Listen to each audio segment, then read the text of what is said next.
All I'm going to say, Christian, is Crocs are just your built-in flotation device if you're out there on a cargo ship like that, right? Like, why would you need the life vest if you got your Crocs?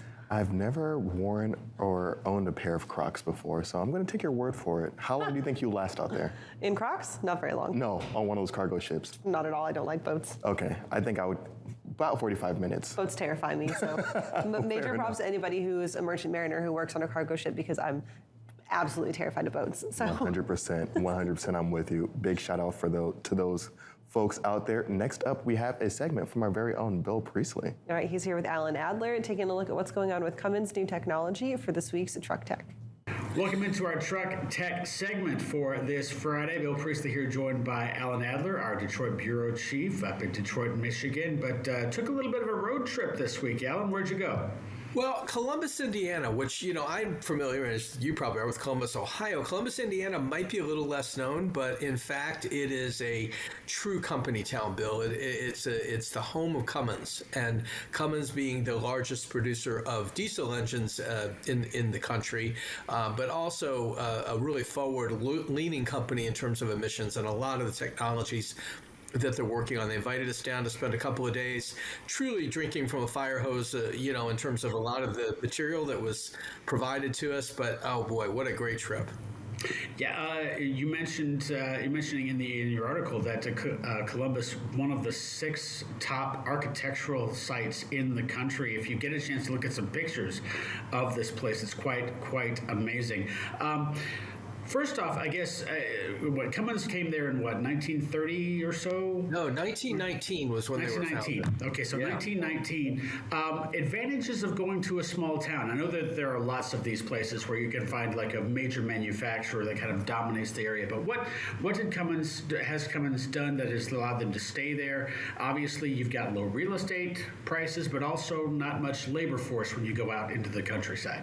Well, okay, so let's take the last part first. The recruiting that they're able to do, because they really do have their choice of, top engineers from kind of a tri-state area, Ohio, Indiana, Kentucky, Illinois, all of that, because they're right there on I-65 or right off of I-65 that, kind of located between, say, Indianapolis and Louisville, right? I mean, you've got a couple exits that'll get you into Columbus. I think over the years they've grown because they're able to bring in the kind of workers they can get them from the universities and so forth that help them build out their engineering. And this is what they mostly do there. They do produce in the area, of course. They've got a plant for the Ram pickup truck engine, the diesel that they make for that, but a ton of research and development, really fascinating stuff that they're working on. Not things that others don't do, but they have kind of a singular approach right now that speaks to the idea of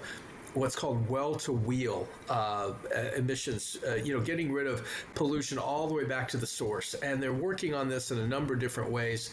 We spent a good bit of time in their technical center yesterday.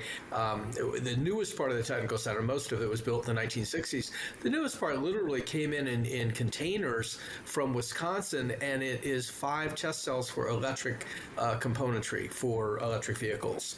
And they're working on hydrogen, both in terms of fuel, for an internal combustion engine, which is a pretty new thing and something that won't really hit the market until around 2027. But Cummins, I think, because of a lot of the pressure from regulators now, feels it needs to talk about and in some ways market what it's going to have available. They're already big in fuel cells. They've got over 2,000 fuel cells in vehicles around the world, from trains in Germany to buses in Japan. So, they're absolutely transforming. I've written that in the past. That's not new. But they're transforming from just a diesel engine company. So what do you say now? Obviously, transforming from a diesel company, what are they transforming to? Well, alternative fuels for one. The idea that their main engine or their main large engine that the truck companies purchase from them and offer this X15 will now be able. They're bringing a natural gas version, and not just for natural gas, which will cut your emissions 15 to 20%.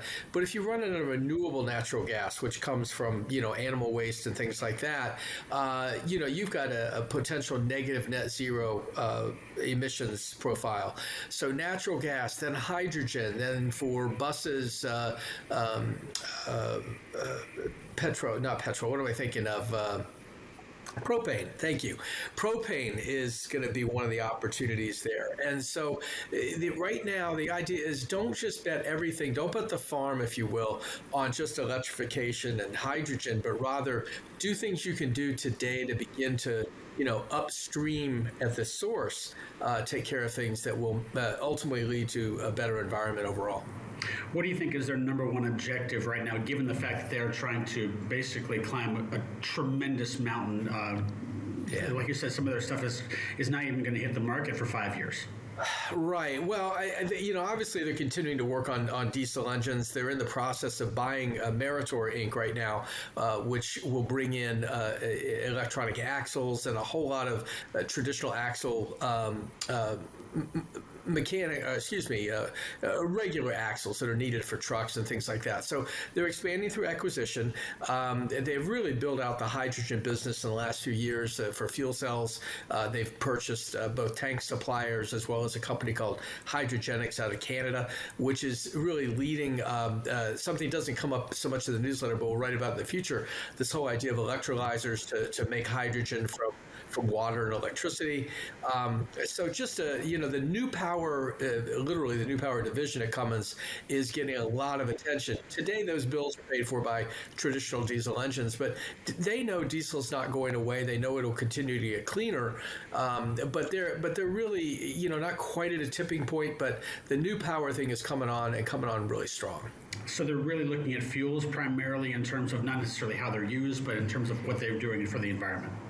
I think yes, but yes to both, really. I think that, the idea is that the fuels, quite honestly, are sort of a transition. I mean, someday we probably will be at hydrogen as our main fuel source. Their goal is 2050 to be, zero carbon from their products, from their new products. And I think, their feeling is there's a lot of different ways to get there. Let's not just bet on one thing.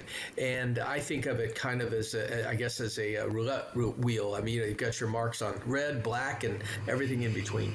How far ahead of the curve are they right now? Are they trying to be a leader in this respect, or how are they looking at themselves market-wise?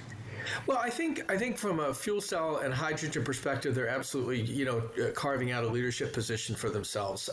With all the acquisitions that they did, and now with the, being able to bring in an electronic axle from Meritor, they'll be able to offer a complete fuel cell system, which means, you're talking a big part of the real estate. I mean, they don't make vehicles, right? I mean, they make powertrains. So, but the idea that they'll be able to offer a complete system, a solution, or whatever you want to call it, is a big deal. They're going to continue to make the diesel engines cleaner. They're going to continue to work on electrification, especially in buses. That is an area that FreightWaves gets into much, but it comes hand in hand with a lot of the developments in engine technology. Real quick, and you may not know the answer to this, but are they looking for an ultimate solution at some point? I don't think so. I think ultimately they see that battery electric will get you a certain part of the way, and that's really where a lot of the attention is these days. And they'll get you a certain part of the way. But I think their point is, don't just look at what you can do at the sort of the pump to the tailpipe. You've got to look at all the way back to the well. Where does this energy come from? How is it formulated? So I think things will come and go at Cummins. Ultimately, we're probably looking at a hydrogen economy down the road. I mean, decades from now. But until you get there, I think they're saying just don't rule out much of anything. That's their approach. And by the way, it was something really special with the newsletter is a 1919 engine, one of the first Cummins engines that we'll have some video with the newsletter this week.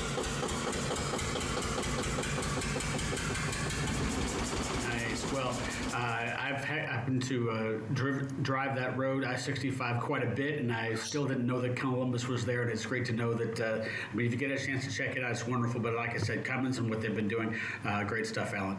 Yeah, thank you, Bill. Good to see you. Good to see you as well. We'll take a short break. We'll be back right after this.